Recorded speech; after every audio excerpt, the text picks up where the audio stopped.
బట్టతలతో బాధపడుతున్నారా? ఆధునితనమైన పద్ధతిలో hair transplantation చేయబడును. Face clinic, Hyderabad. నమస్కారం, సుమన్ టీవీకి స్వాగతం. హోలీ పండుగ యొక్క విశిష్టత ఏంటి? హోలీ పండుగ ఈ సంవత్సరం ఏ రోజున జరుపుకోవాలి? 24వ తారీఖున లేదా 25వ తారీఖున? ఈ విషయాలను తెలియజేసేందుకు మనతో పాటు ఉన్నారు ప్రముఖ జ్యోతిష్య శాస్త్ర నిపుణులు బ్రహ్మశ్రీ నందిపట్ల శ్రీహరి శర్మ గారు. గురుగారు నమస్కారం అండి. వాగర్థ వివ సంపృక్తౌ వాగర్థ ప్రతిపత్తయే జగతః పితరౌ వందే పార్వతీ పరమేశ్వరౌ.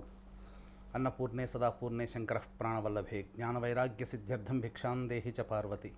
మాతా చ పార్వతీదేవి పితాదేవో మహేశ్వరః బాంధవా శివభక్తాశ్చ స్వదేశో భువనత్రయం. సదాశివసమారంభాం శంకరాచార్యమధ్యమాం అస్మదాచార్యపర్యంతం వందే గురుపరంపరాం. ఆదిత్యాయ చ సోమాయ మంగళాయ బుధాయ చ గురుశుక్రశనిభ్యశ్చ రాహవే కేతవే నమః. శృంగేరి జగద్గురు పీఠాధిపతులు శ్రీ శ్రీ శ్రీ భారతీ తీర్థ మహాస్వాముల వారికి, శ్రీ శ్రీ శ్రీ విధుశేఖర భారతీ తీర్థ మహాస్వాముల వారికి, కంచి కామకోటి పీఠాధిపతులు శ్రీ శ్రీ శ్రీ విజేంద్ర సరస్వతి మహాస్వాముల వారికి ప్రణామములు తెలియజేసుకుంటూ కార్యక్రమాన్ని ప్రారంభిద్దాం. గురుగారు, ఈ సంవత్సరం హోలీ పండుగ ఏ రోజున జరుపుకోవాలి అనే కన్ఫ్యూజన్ కొంతమందిలో ఉందండి. 24న పౌర్ణమి వస్తుంది, 24న జరుపుకోవాలా లేదంటే 25వ తారీఖున జరుపుకోవాలని. అలాగే హోలీ పండుగ యొక్క విశిష్టత ఏంటో తెలియజేస్తారా? ముందుగా వీక్షించేటువంటి సుమన్ టీవీ ప్రేక్షకులకి హోలీ పండుగ శుభాకాంక్షలు తెలియజేసుకుంటూ కార్యక్రమాన్ని ప్రారంభిద్దాం. హోలీ పండుగ, దీనినే మదన పూర్ణిమ, అలాగే హోలీ పండుగ, కాముడి పున్నమి, ఇలా రకరకాల పేర్లతో పిలుచుకుంటుంటారు. ఈ హోలీ పండుగకి చాలా విశిష్టత ఉంది, చాలా ప్రభావవంతమైనది కూడా. మనకు శాస్త్ర ప్రకారం చూసుకున్నట్లయితే 4 అహోరాత్రులు. అహోరాత్రులు అని అంటే రాత్రిపూట జరుపుకునే పండుగలు అని అర్థం. మహాశివరాత్రి, మదన పూర్ణిమ అదే హోలీ పండుగ, జన్మాష్టమి, దీపావళి, ఇవన్నీ కూడాను రాత్రి పర్వదినాన జరుపుకునేటువంటి పండుగలు. వీటికి గొప్ప ప్రాముఖ్యత అంటే 1000 సూర్యగ్రహణాలు, 1000 చంద్రగ్రహణాలలో ఎంతటి బలం ఉంటుందో, అంటే ఆ సమయానికి ఈ అహోరాత్రులకి అంతటి బలం ఉంటుంది. కాబట్టి దేవతా పూజలు చేసుకునే వాళ్ళు ఈ 4 రోజులలో గనక ఇష్టదేవత ఆరాధన చేసుకుంటే 1000 సూర్యగ్రహణాలు, 1000 చంద్రగ్రహణాలు జపం చేసినటువంటి పుణ్య ఫలితం దక్కుతుంది. కాముడి దహనం, కాముడి పున్నమి, హోలీ పండుగకి ఒక విశిష్టత ఉంది. అసలు ఈ హోలీ పండుగకి ప్రధానమైనటువంటిది పురాణ గాథ ఒకటి ఉంది. శ్రీహరి దగ్గర ఉన్నటువంటి జయ విజయులు అంటే మనకు ఒక రకంగా అంగరక్షకులు లేదా ద్వారపాలకులు, వారికి వచ్చినటువంటి శాపవశాత్తు 3 జన్మలలో ఆ శ్రీహరిని శత్రువుగా పుట్టి తదనంతరం విష్ణు సాయుధ్యాన్ని పొందుతారు. అయితే ఈ హిరణ్యకశిపుడు హిరణ్యాక్షకుడుగా జన్మించినటువంటి వాళ్ళు కాబట్టి హిరణ్యకశిపుడి యొక్క గర్భాన ప్రహ్లాదుడు, భాగవతోత్తముడైనటువంటి ప్రహ్లాదుడు జన్మించాడు.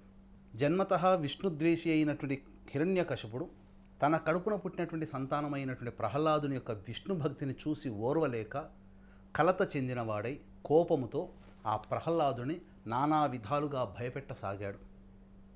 ఎన్ని ప్రయత్నాలు చేసినా ఏ ప్రయత్నము ఫలించలేదు. చివరికి హిరణ్యకశిపుడి చెల్లెలు అయినటువంటి హోళిక అనేటువంటి రాక్షసి ఆఖరి ప్రయత్నంగా నేను ఈ ప్రహ్లాదుని సంహరిస్తానన్నయ్య అని చెప్పి మొత్తం ఒక పెద్ద అగ్నిగుండాన్ని ఏర్పరచుకొని ఆ అగ్నిగుండంలో తన యొక్క శరీరంలో పెట్టుకొని, అనగా చేతులతో పట్టుకొని ఆ అగ్నిగుండంలో దూకింది.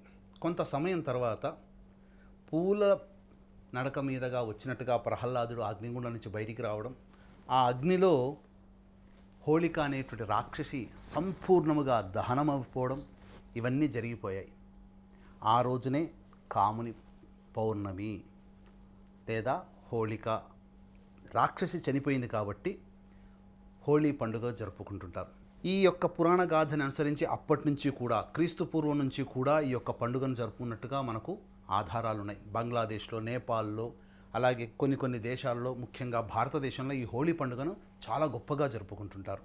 ముఖ్యంగా పిల్లలకి వచ్చేటువంటి వ్యాధులని, పిల్లలకి వచ్చేటువంటి గండాలని తొలగించేటువంటి పండుగగా ఈ యొక్క హోళీ పండుగగా జరుపుకుంటుంటారు.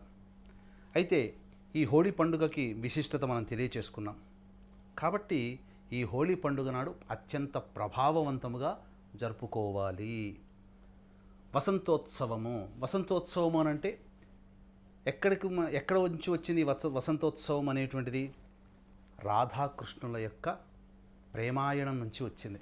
కృష్ణుడు తన గోపికలతో ఈ హోళీ పండుగను వసంతోత్సవంగా రంగులతో చిలకరించుకుంటూ ఆనందంతో పండుగను జరుపుకున్నట్టుగా మనకు మహాభారతంలోను భాగవతంలోనూ కూడా ప్రస్తావన ఉంది.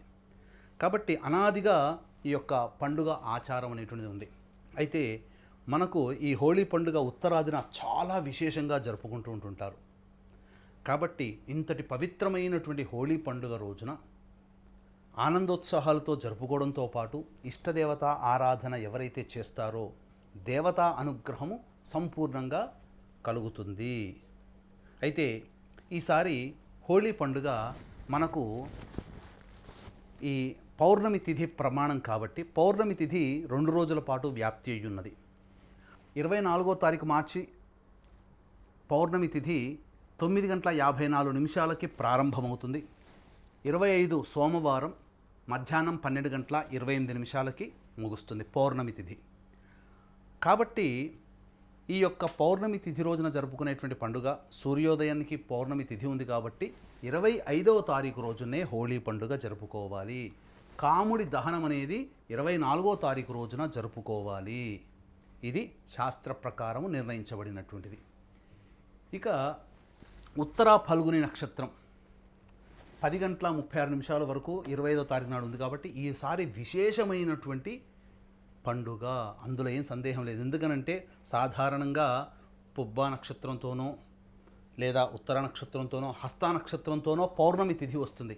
కానీ ఉత్తరా నక్షత్రంతో కూడుకున్నటువంటి పాల్గొన మాసంలో వచ్చే పౌర్ణమి చాలా విశేషమైంది. అందుకనే ఉత్తర ఫల్గుని నక్షత్రంతో వస్తుంది కాబట్టే ఇక్కడ పాల్గొన మాసమైంది. పౌర్ణమి ఉత్తర ఫల్గుని నక్షత్రంతో కూడుకున్నప్పుడు వచ్చేది పాల్గొన పౌర్ణమి. కొన్ని సందర్భాల్లో హస్త పుబ్బా నక్షత్రాలతో వస్తుంది, కానీ ఈసారి విశేషంగా ఉత్తర ఫల్గు నక్షత్రంతో వస్తుంది. కాబట్టి చక్కగా ఈ యొక్క హోళీ పండుగ నాడు మనం 25వ తారీఖు రోజున జరుపుకోవాలి. వసంతోత్సవము, రంగులతో స్నేహితులు బంధువులతో చక్కగా రంగులతో ఆడుకుంటూ ఉంటారు కదా, పిల్ల పాపలు పెద్దలు అనేటువంటి సందేహం లేకుండా అన్ని వర్ణాల వారు, అన్ని వర్గాల వారు, అన్ని వయసుల వారు ఆనందంగా కేరింతలతో జరుపుకునేటువంటి పండుగ ఈ హోళీ పండుగ. కాబట్టి ఇది కేవలం మధ్యాహ్నం సమయం లోపలనే ముగించుకోవాలి. అపరాహ్నం తర్వాత ఈ పండుగ ఆడకూడదు. ఇది విశేషం. కాబట్టి మధ్యాహ్నం సమయం వరకు 12:28 వరకు ఉంది కాబట్టి ఆ రోజునే మనం హోళీ పండుగ జరుపుకోవాలి. రాధాకృష్ణుల ప్రేమాయణం కావచ్చు, అలాగే ఇంకా విశేషమైనటువంటి పురాణ గాథ ప్రహ్లాదుడు హిరణ్యకశిపుడు హోళికకు సంబంధించింది. ఇంకొక విశేషమైనటువంటిది సతీదేవి మరణించిన తర్వాత యోగ నిద్రలో ఉన్నటువంటి ఆ పరమశివుణ్ణి యోగ భంగం చెయ్యాలి. తద్వారా ఆ పరమశివుడికి మళ్ళీ సతీదేవి పార్వతీదేవిగా హిమవంతుని పుత్రికగా జన్మించినది. ఆ పార్వతీదేవి పరమేశ్వరుని యొక్క సంయోగం వల్ల జన్మించినటువంటి కుమారస్వామి వలననే తారకాసురుని యొక్క సంహారం జరపాలి అనేటువంటి యొక్క నిర్ణయం విధి నిర్ణయం కాబట్టి మన్మధుడు ప్రేరేపించాడు. యోగ నిద్ర నుంచి బయటపడ్డాడు పరమేశ్వరుడు. తనకు ఎదురుగానే పార్వతీదేవి రూపం కనిపించడం, అలాగే తనకు స్పృహ వచ్చింది. నాకు యోగ నిద్రని భంగం కలిగించిన వాడు ఎవడు అని చెప్పి అని చూడగా మన్మధుడు కనబడడం, త్రినేత్రముతో ఆ యొక్క మన్మధుడిని భస్మం చేయడం జరిగింది. ఆ భస్మం చేసినటువంటి రోజునే హోళీ పండుగ. ఉత్తర నక్షత్రంతో ఉన్నటువంటి పాల్గొన మాసంలో వచ్చే పౌర్ణమి తిథి రోజునే మన్మధుడు దహనమయ్యాడు.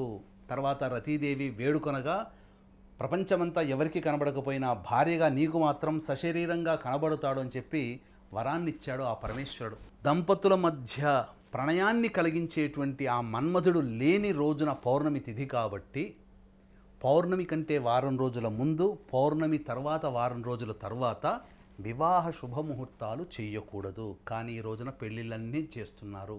పౌర్ణమి రోజున కూడా పెళ్ళిళ్ళు చేస్తున్నారు. చాలా దోషము. గురుగారు, మరి ఈ హోలీ పండుగ రోజున 100 సంవత్సరాల తర్వాత చంద్రగ్రహణం ఏర్పడబోతుందని వినికిడి. మరి ఇది మన భారతదేశంపై ఉంటుందా ఈ ప్రభావం, లేదంటే ఏ ఏ దేశాలపై ఈ చంద్రగ్రహణం ప్రభావం ఉంటుందో తెలియజేస్తారా? ఈసారి వచ్చేటువంటి హోలీ పండుగ చాలా విశేషమైనటువంటిది, ప్రభావవంతమైందని ఇంతకుముందే మనం తెలియచేసుకున్నాం. కరెక్ట్గా 100 సంవత్సరాల తర్వాత మళ్ళీ హోలీ పండుగ రోజున చంద్రగ్రహణం ఏర్పడుతుంది. 1924వ సంవత్సరంలో ఈ యొక్క చంద్రగ్రహణం ఏర్పడింది హోలీ పండుగ రోజునే. ఈసారి కూడా హోలీ పండుగ రోజునే చంద్రగ్రహణం ఏర్పడుతుంది. చంద్రగ్రహణం కనుక చూసుకున్నట్లయితే మన భారతదేశంలో చంద్రగ్రహణము కనిపించదు కాబట్టి భారతదేశంలోని ప్రజలందరూ కూడా హోలీ పండుగని ఆనందోత్సాహాలతో జరుపుకోవచ్చు. ఎటువంటి గ్రహణ దోషము, గ్రహణ సూతకము లేదు. కాబట్టి భారతదేశంలోని వ్యక్తులందరూ కూడా ఈ యొక్క పండుగని ఆచరించవచ్చు. ఎవరెవరికి ఈ యొక్క ఏ దేశంలో ఉన్నటువంటి వాళ్ళు ఈ పండుగని పాటించకూడదో మనం తెలుసుకుందాం. ఈ యొక్క చంద్రగ్రహణం 100 సంవత్సరాల తర్వాత మళ్ళీ ఇప్పుడు ఏర్పడుతున్నటువంటి చంద్రగ్రహణం America, Japan, Russia, Ireland, England, Spain, Portugal, Italy, Germany, France, Norway, Holland, Belgium, Switzerland ఈ దేశాలలో నివసిస్తున్నటువంటి తెలుగువారు హోలీ పండుగని ఆ రాత్రి రోజున జరుపుకోకూడదు. ఎందుకంటే రాత్రి సమయంలో అమెరికాలో ఉన్నటువంటి తెలుగు వాళ్ళకైతే 11:53 రాత్రి 24వ తారీఖు అండి, 24వ తారీఖు రాత్రి 11:53 నుంచి తెల్లవారుజామున 4:32 వరకు గ్రహణం ఉంటుంది. కాబట్టి 24వ తారీఖు రోజున కామదహనం ఈ యొక్క చెప్పినటువంటి రాష్ట్రాల్లో ఉన్నవాళ్ళు జరుపుకోకూడదు. ఇక పండుగని 25వ తారీఖు నాడు జరుపుకోవాలి. కాబట్టి ఈ దేశంలో ఉన్నటువంటి వాళ్ళందరూ కూడా పండుగని జరుపుకోవచ్చు.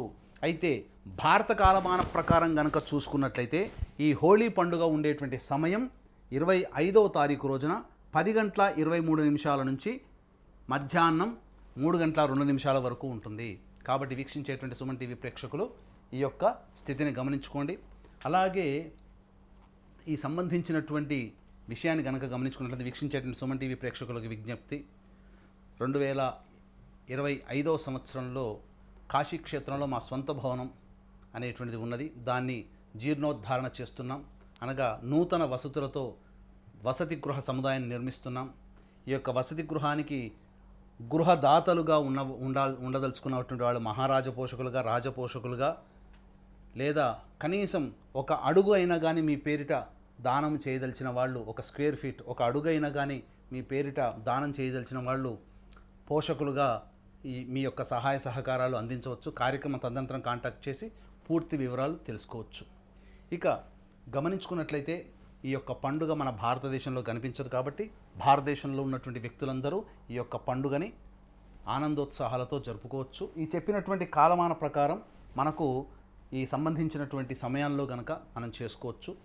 ఉపాసనా పరులు ఎవరైనా కానీ భారత కాలమాన ప్రకారం 25వ తారీఖు రోజున 10:23 ఉదయం నుంచి మధ్యాహ్నం 3:02 వరకు మీ యొక్క ఇష్టదేవత యొక్క ఆరాధన కానీ, లేదా మీకు గురువులు ఇచ్చినటువంటి మంత్రోపదేశం, పురస్చరణ కానీ చేసుకున్నట్లయితే చాలా అద్భుతమైనటువంటి యోగం కలుగుతుంది.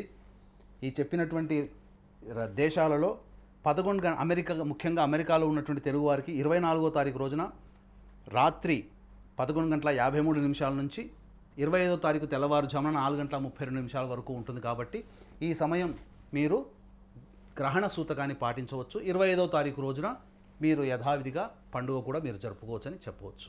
గురుగారు, హోలీ పండుగ యొక్క విశిష్టతను తెలియజేసినందుకు ధన్యవాదాలండి. సర్వం శ్రీ ఉమామహేశ్వర పరబ్రహ్మార్పణమస్తు.